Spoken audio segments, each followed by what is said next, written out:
നമസ്കാരം.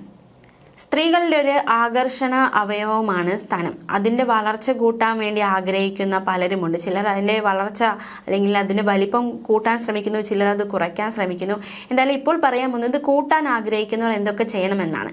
ആരോഗ്യകരമായ ഭക്ഷണക്രമം പിന്തുടരുക, വ്യായാമം ചെയ്യുക, ശരിയായ ജീവിതശൈലി ശീലങ്ങൾ സ്വീകരിക്കുക എന്നിവ സ്തന വളർച്ചയെ സഹായിക്കും. പോഷകാഹാരത്തിൽ ശ്രദ്ധ കേന്ദ്രീകരിക്കുക, ഈസ്ട്രജൻ അടങ്ങിയ ഭക്ഷണങ്ങൾ കഴിക്കുക, അതിലൂടെ സ്തന വളർച്ച വർദ്ധിപ്പിക്കാം. വ്യായാമം ചെയ്യുന്നതിലൂടെ നെഞ്ചിലെ പേശികൾക്ക് ബലം നൽകാനും സ്തനങ്ങളുടെ ഭംഗി വർദ്ധിപ്പിക്കാനും സാധിക്കും. ഭക്ഷണക്രമത്തിലൂടെയും അത് സാധിക്കും. ഈസ്ട്രജൻ അടങ്ങിയ ഭക്ഷണങ്ങൾ കഴിക്കുക.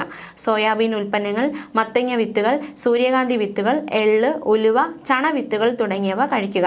ആരോഗ്യകരമായ കൊഴുപ്പുകൾ, അണ്ടിപ്പരിപ്പുകൾ, ഒലിവ് ഓയിൽ തുടങ്ങിയവ ഭക്ഷണത്തിൽ ഉൾപ്പെടുത്തണം. പ്രോട്ടീൻ, കോഴിയിറച്ചി, മത്സ്യം, വെള്ളക്കടല, പയറുവർഗ്ഗങ്ങൾ എന്നിവ കഴിക്കുക.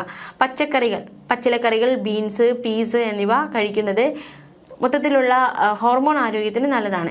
ഒഴിവാക്കേണ്ടവ എന്തൊക്കെയാണെന്ന് നോക്കാം. മധുരം കഴിവതും ഒഴിവാക്കുക, അമിത കൊഴുപ്പ് ഒഴിവാക്കുക, വറുത്തതും പൊരിച്ചതുമായ ഭക്ഷണങ്ങൾ ഒഴിവാക്കുക, ഫാസ്റ്റ് ഫുഡും ഒഴിവാക്കുക, ധാരാളം വെള്ളം കുടിക്കുക. വ്യായാമവും ജീവിതശൈലിയും അത്യാവശ്യമാണ്. നെഞ്ചിലെ പേശികൾക്ക് വ്യായാമം നൽകുന്നത് കുറച്ചുകൂടി നന്നായിരിക്കും. ഈ നെഞ്ചിലെ പേശികൾക്ക് ബലം നൽകുന്ന വ്യായാമങ്ങൾ, ഉദാഹരണത്തിന് പുള്ളപ്സ്, അതുപോലെ തന്നെ ചെസ്റ്റ് പ്രസ് ചെയ്യുന്നത് സ്തനങ്ങൾക്ക് താഴെയുള്ള പേശികൾക്ക് ബലം നൽകും. മാത്രമല്ല അത് കൂടുതൽ ഉറച്ച രൂപം നൽകാനും സഹായിക്കും. പുകവലി മാക്സിമം ഒഴിവാക്കുക. പുകവലി സ്തനകോശങ്ങളെ ദോഷകരമായി ബാധിക്കും.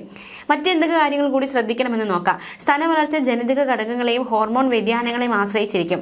ആർത്തവ ചക്രത്തിലെ ഹോർമോൺ മാറ്റങ്ങൾ സ്തനങ്ങളുടെ വലിപ്പത്തിൽ താൽക്കാലിക മാറ്റങ്ങൾ വരുത്താം. വളരെയധികം ശരീരഭാരം കുറയുന്നത് സ്തനങ്ങളുടെ വലിപ്പം കുറയാൻ കാരണമാകും.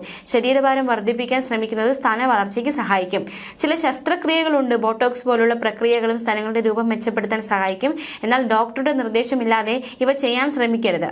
സുഗന്ധവ്യഞ്ജനങ്ങൾ, അതായത് ഈ വെളുത്തുള്ളി, പാഴ്സലി ഇല, ഉലുവ, പെരുംജീരകം എന്നിവ നല്ലതാണ്. പഴങ്ങൾ, ആപ്പിൾ, ചെറി, സ്ട്രോബെറി അതൊക്കെ നല്ലതാണ്. അപ്പോൾ ഇതൊക്കെ ശ്രദ്ധിച്ചാൽ തീർച്ചയായിട്ടും അത് വലിപ്പം കൂട്ടാൻ ആഗ്രഹിക്കുന്നവർക്ക് അതിൻ്റെ റിസൾട്ട് ഉണ്ടാകുമെന്ന് തന്നെയാണ് പറയുന്നത്. അപ്പോൾ എല്ലാവരും ഈ കാര്യങ്ങളൊക്കെ ശ്രദ്ധിക്കുക. മാറിടത്തിൻ്റെ വലിപ്പം വർദ്ധിപ്പിക്കാനുള്ള ശസ്ത്രക്രിയയാണ് ബ്രസ്റ്റ് ഓഗ്മെന്റേഷൻ സർജറി. ശസ്ത്രക്രിയയിലൂടെ സിലിക്കൺ മെറ്റീരിയലുകൾ നെഞ്ചിലെ പേശികളിൽ ഇംപ്ലാന്റ് ചെയ്യുകയാണ് സാധാരണ ചെയ്യുന്നത്.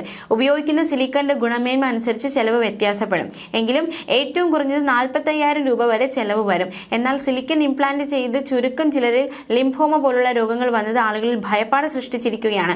അതുകൊണ്ട് പലരും ഇംപ്ലാന്റ് അല്ലാതുള്ള മാർഗങ്ങളാണ് സ്വീകരിക്കാറുള്ളത്. ഇത്തരക്കാർക്ക് ഫാറ്റ് ട്രാൻസ്ഫർ എന്ന രീതിയിൽ സ്തനവലിപ്പം കൂട്ടാം. അവനവന്റെ തന്നെ തുട, പിൻഭാഗം പോലെ അധികം കൊഴുപ്പുള്ള ശരീരഭാഗങ്ങളിൽ നിന്നും കൊഴുപ്പ് കുത്തിയെടുത്ത് സ്തനഭാഗങ്ങളിലേക്ക് ഇഞ്ചക്ട് ചെയ്യുന്ന രീതിയാണിത്. ഒറ്റത്തവണ കൊണ്ട് വിചാരിക്കുന്നത്ര വലിപ്പം കിട്ടാറില്ലാത്തതിനാൽ പല പ്രാവശ്യം ആവർത്തിക്കേണ്ടി വരുമെന്ന ദോഷം മാത്രമേ ഇതിനുള്ളൂ. 40,000 രൂപയോളമാണ് ചെലവ്. ഈ രീതിയിൽ പാടുകളും അടയാളങ്ങളും ഉണ്ടാകാറില്ല. ഇടിഞ്ഞു തൂങ്ങിയ മാറിടങ്ങളുടെ തൂക്കൽ മാറ്റി ഉയർന്നു നിൽക്കാൻ സഹായിക്കുന്ന ശസ്ത്രക്രിയയാണ് മാസ്റ്റോപെക്സി അഥവാ ബ്രസ്റ്റ് അപ്ലിഫ്റ്റിംഗ് ശസ്ത്രക്രിയ. ഇതുവഴി അധികമുള്ള ചർമ്മഭാഗങ്ങളും മാറിട കലകളും നീക്കി സ്തനങ്ങൾക്ക് പുതിയ ആകൃതി നൽകുന്നു.